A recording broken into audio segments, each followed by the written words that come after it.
There is a movement promoting our stories, and many of us grew up with a strong craving for images we can relate to. Production teams, writers, creative heads have come together to tell stories, and this podcast is their voice. The themes covered are very relevant to the Black community, and anyone concerned by the social and racial injustices that are in place to stifle this voice. The Pan-African voice is not easily heard, and here we talk about our movies, that film or doc which you heard about but didn't get to see. What was the story? Where can I watch it? It now has a voice. Tune in. We walk you through these stories and interview the filmmakers. Welcome. Karibu sana. Karibu sana. And starting right on the lens. Ready?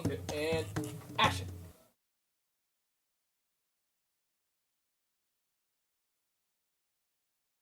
Welcome. This is another episode of the Pan-African Film Podcast, and we're recording in person today because we have the wonderful Dene Chinn visiting us. Yes. She is a filmmaker, a philanthropist, fundraiser for a nonprofit for over 12 years. Yes. And went back into filmmaking, but stuck with documentary as she journeyed into a very personal story about her aunt. And the title of her feature, her first feature documentary, is Have You Seen Teri? Yes. So welcome. Dene, tell us a little bit more about yourself in your own words and Thank you. story. Thank you for having me. My name, like you said, is Dene Chinn. I was born and raised in Washington, D.C. I attended Howard University, also Chapman University. I started working on documentary films in the early 2000s. I did a short documentary in 2005, and in those years after, I worked with other documentary filmmakers, and for 12 years, I worked at a nonprofit in the fundraising department. So in 2021, I left that position to pursue documentary filmmaking full-time. And in 2024, Have You Seen Teri was released.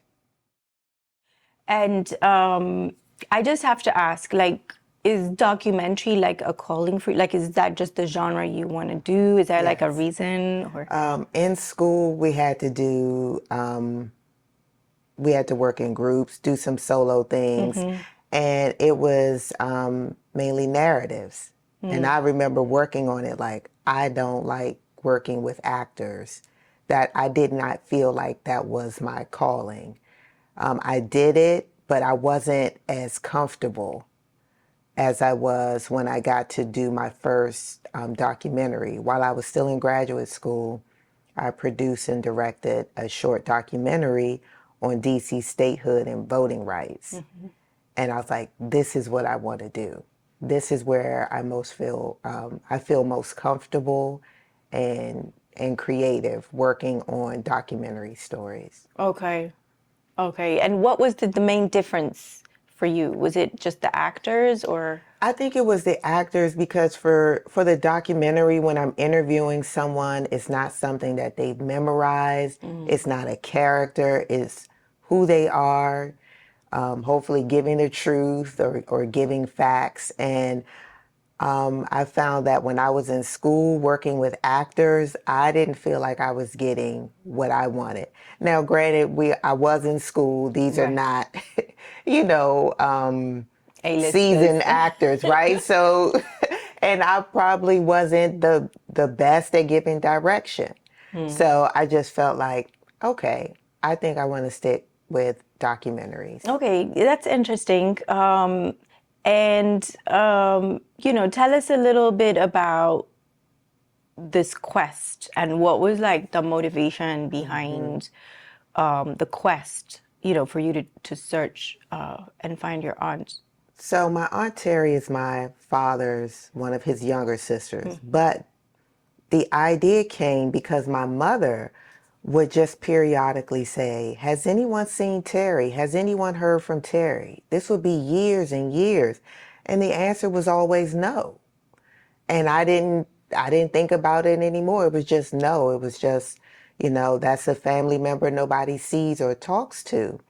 And then when I left my job at a nonprofit and wanted to get back into filmmaking, I was, doing some more studying, and there was a course I did that said, choose a documentary that you're passionate about and that you'll stick with for years. And Have You Seen Teri came to mind because it was personal. And I knew that I wanted to find her. And my father at that time was a big supporter. It was his sister. He wanted to find her. And so that's where that came from. Okay. I knew I would stick with it. Right. Yeah. We were just talking about that earlier, actually, about, how long the journey can be of the documentary making itself. Because you mentioned you started, was it 2020? 2020, I started doing preliminary interviews with my father and his siblings, finding out what they knew. And I learned so much about my family just from those preliminary interviews. And then it made the connection. Okay, this is why she's been gone for so long. This is what happened early in her life that led her to a life of experiencing homelessness. And on top of that, the mental health challenges and the mental issues that she displayed even as a young child or a young woman. Yeah. I guess the journey itself teaches you a lot. Yes. And how do you find that mental health and its awareness impacts the African American community? Well, now it is something that people are discussing more and, you know, offering or suggesting that people get mental health help. But when I look at Aunt Teri's generation, she was born in the early 50s, there was not anyone saying, "Oh, you should get some help. You lost the woman who was taking care of you.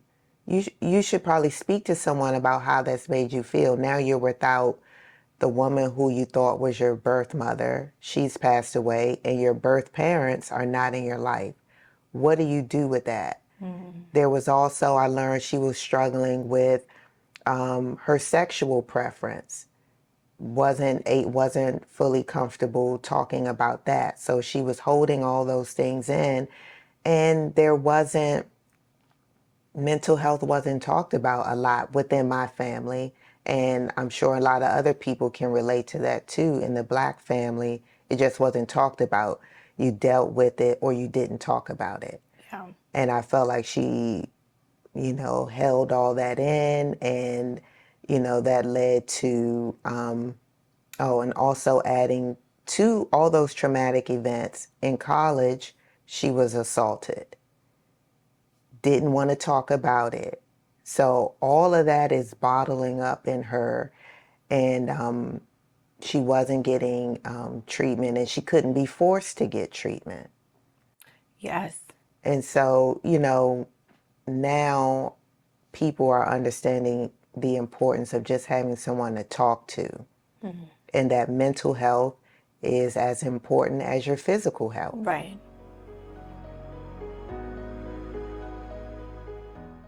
If I saw her, I would just hug her. I probably wouldn't say anything. What can I say? I would just hug her, and maybe I might start crying. I would just hug her. What words cannot express how I feel about her. Just being my sister and going through what her brain is telling her to go through, because it has to be. It is a mental thing, and what her mind is telling her to do is so sad to me. So if I saw her right now, I would just embrace her long and hard. And maybe then I would talk to her and ask her, I would just ask her, how are you? Yeah, I think it's very much interconnected, and I think for me it's always been the fact that a lot of times it's one of those separations that's made that does perhaps more harm than good in treating our persons as the mental separate from our physical, and things that are not socially accepted Right. get kind of bottled in, and you don't know how that's going to affect each one individually. Yes. But there's also an intergenerational element to it, right?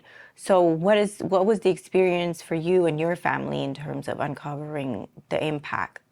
Well, from what I learned is, as my aunt says in the film, it starts with the mother, which is my grandmother. Oh, okay. So she had 9 children, 4 or 5 different fathers, and she, except for her last child, she gave all the children to different family members. She didn't raise any of them except her youngest son. So what was going on with her that she didn't have that maternal instinct? So my aunt feels as though it started with my grandmother, her mother, the issues. And then it spread to the other children, you know, not having that family, that structured family. What did that do to them? You know, for my Aunt Teri, it led her to, you know, a life of experiencing homelessness. And because her siblings were not equipped to help her, that was another thing. Our family, my father and his siblings didn't know how to help other than maybe get her to a doctor, but again, they couldn't force her to continue any type of services. So again, looking at my grandmother, what went on in her life, and I don't know that anybody ever asked her, what happened with you that you did not have those maternal instincts to keep your children together? Yeah. Yeah, there's definitely, I guess, a lot of pain and what I think they call it pain-induced behaviors now that can get passed down. Yeah.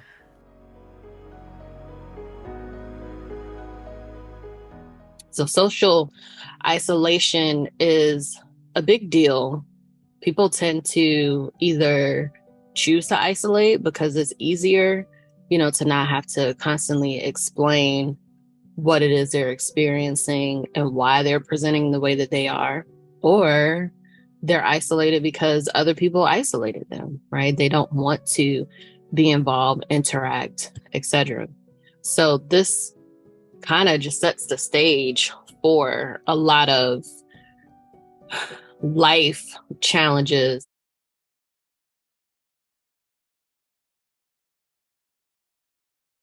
Can you tell us a little more about like the actual logistics of the journey? Like how did you get enough funds to get all this research done and then put together? Because it's well like told, the story, you even have reenactment scenes. Yes.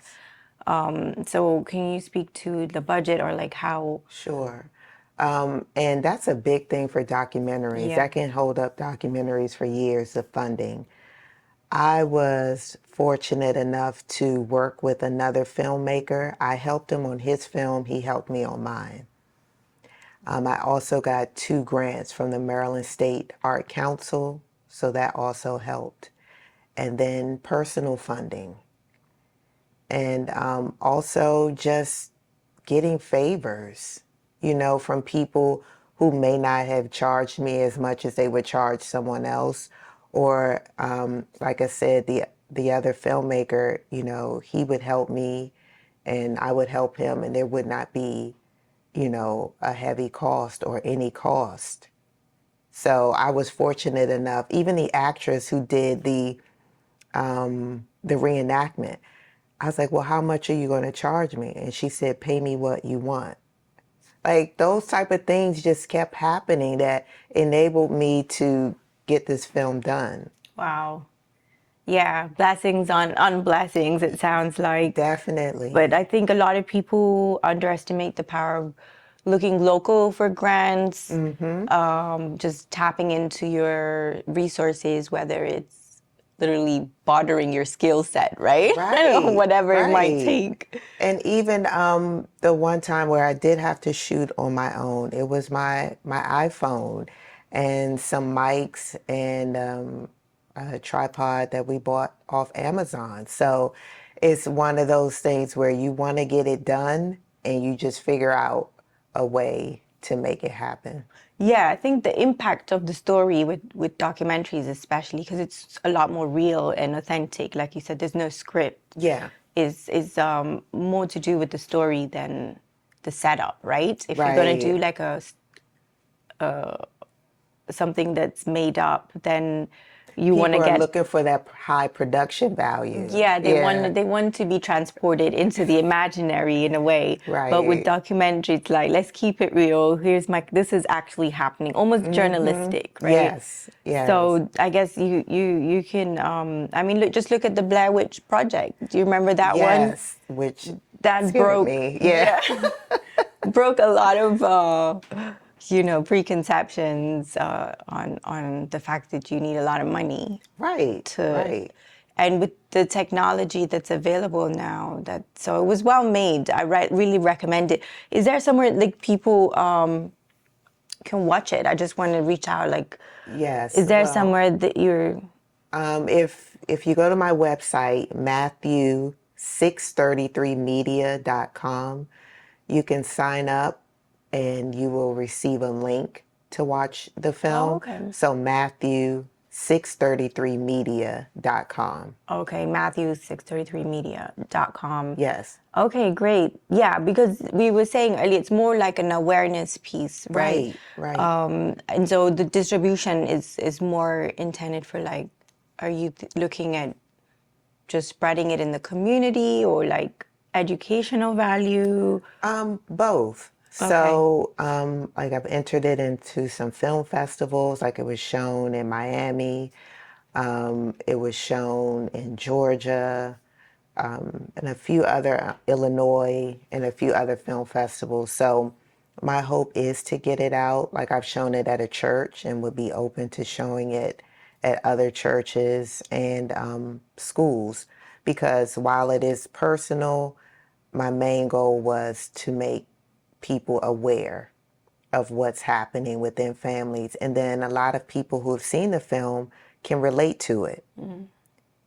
Something similar has happened in their family. And it's, a lot of people just aren't sure what to do, because for years that's how we were. What do we do? None of us can take Aunt Teri in. And as it said in the film, her siblings didn't go actively looking for her because they were just caught up in their own lives. They didn't grow up together. So they didn't have that super close bond of, going out or even reporting her missing to the police. It was just figured Teri's out there in Rockville, in Maryland, in Montgomery County. Yeah.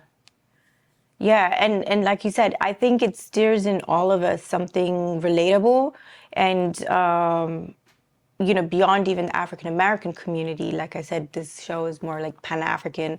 I think it can connect to, just even as close as South America, the Caribbean communities, other Afro-Europeans and Africans in general. Yeah. We experience that all the time in terms of not talking about mental health and how it impacts our family. So in that optic, I wanted to ask you, what does Pan-Africanism mean to you?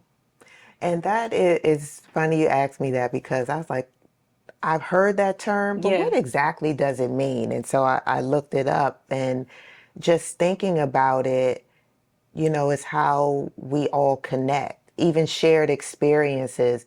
Though I may be from America, there may be someone from the islands or from Africa, but we still have a shared experience because we have a shared history or DNA where we're all, we all came from Africa. And so we have shared experiences of struggle, oppression, but also of hope and creativity.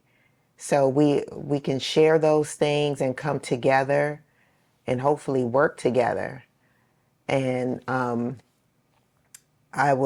did a DNA test some Okay. years ago, and so of course I knew, African, but to see it broken down into the specific countries where most of my DNA is Nigerian, something I would have never thought about. You just think, okay, it has to be West African in in that region, but just to see where the majority of it comes from, you know, you feel a connection, even more of a connection because you're learning more. And so, you know, Pan-Africanism, from what I understood, was connecting people from African descent. You know, sharing collective stories. Right. Yeah. That's a great way to put it. And also just from your search and what happened, like on the micro level, I feel it doesn't have to look so small. I think it's just an encouragement to each one of us to look at it. Because honestly, when I started to look at it, I was like, oh no, let's just stop right here. 'Cause every family is like, if you start digging, everybody's got stories, right, for days. And I just wanted to hear, like, from you, if there are like people who are gonna dial in or watch this, say, I want to start a documentary about my family roots. What would your recommendation be to them? Like, if they're gonna start it, I know it has to be something they're passionate about. Right. Perseverance, I heard. Right. Anything else? Don't let shame stop you, or guilt, because it could be like, oh, I feel guilty. Nobody did anything for all these years. Or shame about, oh, wow, my grandmother had all these kids with different men and didn't raise them. My grandmother passed away over 20 years ago. So, you know, there's no shame towards her. She's not here. And then I don't feel, you know, any shame because I don't know her story. I don't know why she made those choices. So I would tell people, get beyond any shame or guilt you might feel. What is your purpose? Mine was to educate people, to inform people. So if you think about it that way, and not, oh, all my family business is in the street, because I did have an aunt who declined to participate. She knew a lot. For that reason. Was it for that reason? That's what I think. Okay. Because I had a preliminary interview with her, and then I get a text, I don't have anything else to say. But you just shared all this information with me. I know you have a lot to say, but I think that it's just me. She's looking at it as, I don't want to put my business out there. Right. And so that stopped her from participating, but it didn't stop the film. You know, my father was a resource, my other aunt, and one of my uncles. And, you know, I just moved from there. So if you have a family story, think about your reason for telling that story more than maybe like the dark secrets that may come up. Keep your reason ahead of you. Right. Yeah. I guess that's really huge. Yeah. This exposing and the stigma over how it's so much better to just keep your laundry at home. Wash your dirty, what's the saying? Wash your dirty laundry at home, right? Don't take it out. Right. To dry for everybody to see out there. And there's a sense of pride in terms of putting a face for the world and just keeping everything at home, right? Right, which I think added to so much unhealed trauma in the Black community, because people were told you don't talk about it outside the house, or you could barely talk about it in the house, right? And so people didn't get healed from that because they never talked about it. Spaces. I think it's really important to reclaim some of those spaces, because I think we did have those spaces where we could talk and commune, and that's the main thing that was taken away in terms of how we self-regulated socially. Yeah. And so, yeah, I think that's blocking a lot of the healing process. So I'm so glad there are stories like yours that the audience can watch, and just really encouraging a lot of people to venture out. Kudos to you for persevering, because I know the journey must have been hard. It was, and it got really hard when I was in production and my dad passed, because he was a big supporter, and it's thankfully interviewed him on camera 4 weeks before he passed away. And so I got to get his story on tape, as they say. And I learned so much about why he was the way he was.